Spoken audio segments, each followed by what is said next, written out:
अस्सलाम वालेकुम नाज़रीन, मैं हूं वही बेइज्जत और आप देख रहे हैं द डेली बात। पाकिस्तान वो मुल्क है जो दरियाओं की ज़मीन है, आज इन्हीं दरियाओं के रहमो करम पर है। आज एक सवाल हर पाकिस्तानी के ज़हन में है कि ये कैसी बारिशें हैं जो ज़िंदगी की बजाय मौत ला रही हैं। ये कैसा पानी है जो रहमत की बजाय अजाब बन गया है। क्या ये सिर्फ कुदरत की आजमाइश है या दहाइयों की करप्शन, लापरवाही और बदयांती का नतीजा? आज हम खुलकर बात करेंगे, अवाम के दुख भी दिखाएंगे, हुकूमत की कोशिशें भी और उनकी संगीन गलतियां भी, और सबसे बढ़कर उन फाइटर्स की कहानी सुनाएंगे जो सैलाब के अंधेरों में रोशनी बने। नाजरीन, ये मनाजर ऐसे हैं जो दिल को हिला कर रख दें। जहां कभी बच्चे खेलते थे वहां आज सिर्फ पानी है। जहां कभी खेतों में गंदम और कपास लहराती थी वहां अब पानी की लहरें हैं। जहां कभी घरों में चिराग जलते थे वहां अब अंधेरे हैं। सिंध के गांव पाकिस्तान में डूब गए लोग छतों पर दिन गुजारने पर मजबूर हो गए। बलूचिस्तान में किसान अपनी बर्बाद फसलों पर बैठकर चीख रहे थे कि या अल्लाह, अब हम क्या करें। एक माँ 3 दिन से अपने बच्चे को सिर्फ बारिश का पानी पिला रही थी। एक बाप ने अपनी बेटी को बचाने के लिए कश्ती खरीदने की कोशिश की, लेकिन पैसे न थे। बेटी पानी में बह गई। नाज़रीन, ये सिर्फ हादसे नहीं, ये हजारों नोहे हैं।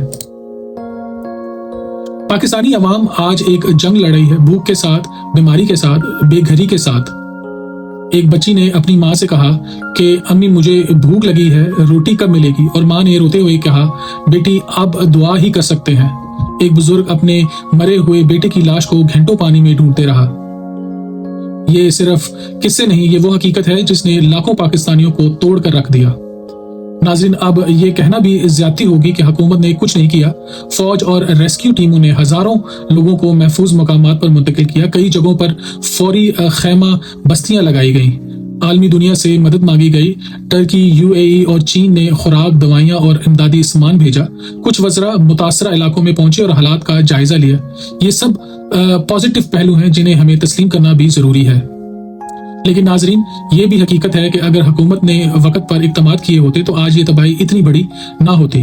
नाजरीन, डैम नहीं बने, नालों की सफाई सिर्फ कागजों पर हुई, इमदाद के ट्रक आवाम तक पहुंचने की बजाय गोदामों में सड़ गए, कई जगहों पर राशन सियासी बुनियादों पर बांटा गया।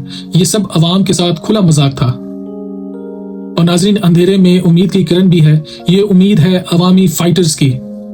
नौजवान अपनी मोटरसाइकिल्स बेचकर कश्तियां खरीदते हैं ताकि लोगों को बचा सकें। डॉक्टर्स अपनी फीस छोड़कर फ्री मेडिकल कैंप लगाते हैं। मजदूर अपनी मेहनत से आरजी पुल बनाते हैं ताकि लोग महफूज जगह पर पहुंच सकें। ये है वो लोग जो दिखाते हैं कि पाकिस्तान की असल ताकत अवाम है, ना कि हुक्मरान।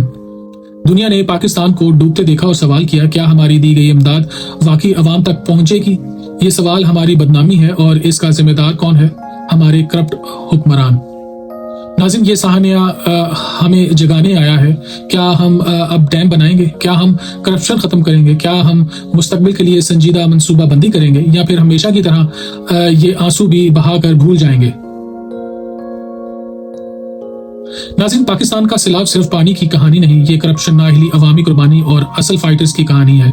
यहाँ हुकूमत की कोशिशें भी हैं और उनकी कोताहियां भी। यहाँ अवाम के दुख भी हैं और अवामी जज्बे की रोशनी भी। अब फैसला हमारे हाथ में है कि हम सबक सीखेंगे या अगले सैलाब तक खामोश रहेंगे। कमेंट्स में अपनी राय दें और सब्सक्राइब करें द डेली बात, क्योंकि हम वही बात करते हैं जिसे बाकी सब छुपाते हैं। अल्लाह हाफिज।